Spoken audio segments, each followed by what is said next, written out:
Hello everyone, welcome back to my another mini vlog. ভিডিওটো হৈছে যোৱা ৰাতিৰে অহাকালি যিহেতু মানে চেটাৰডে ৰাতি দাদা মানে যাবগে ডিব্ৰুগড়লৈ ভাবিলো সি যোৱাৰ আগতে এসাঁজ ধুনীয়াকৈ খোৱা যাওক আৰু তাৰ বাবে আমি ধৰিলো ঘৰৰে মুৰ্গী এটা মাক মই ক'লো যে তুমিয়ে বনোৱা যিহেতু কালি ল'ৰা গুচি যাব কিন্তু মায়ে ক'লে যে নাই তয়ে বনা দে অকণমান ভালকে বনাবি আৰু খালি এনেই বাৰু মই চিকেন বনোৱাৰ ৰেচিপি কিমান দি থাকোঁ আপোনালোকক সেয়ে আজি তেনেকৈ ভিডিঅ' কৰা নাই আৰু মই কি ঢালিছোঁ কেনেকৈ ঢালিছোঁ এনেই যে ভিডিঅ'টোহে বনাইছোঁ আৰু এনেই ডিব্ৰুগড়ত থাকিলে আৰু ক'তনো লোকেল মুৰ্গী খাই পাওঁ সেই ঘৰত আহিলে খোৱা হয় আৰু মোৰ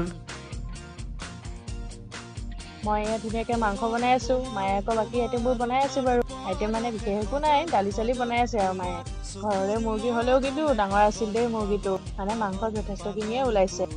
এতিয়া মায়ে মোৰ কাৰণে ধুনীয়া ধুনীয়া মাংস পিচ বাচি আছে আপোনালোকৰ হয়নে বাৰু নিজে বনোৱা মাংস ইমানকৈ টেষ্ট পোৱা নাযায় কিন্তু সেইটোৱে বেলেগে বনালে কিন্তু বহুত ভাল লাগে মোৰে তেনেকুৱা হয়নে আপোনালোকৰো হয় এটা কমেণ্ট কৰি জনাবচোন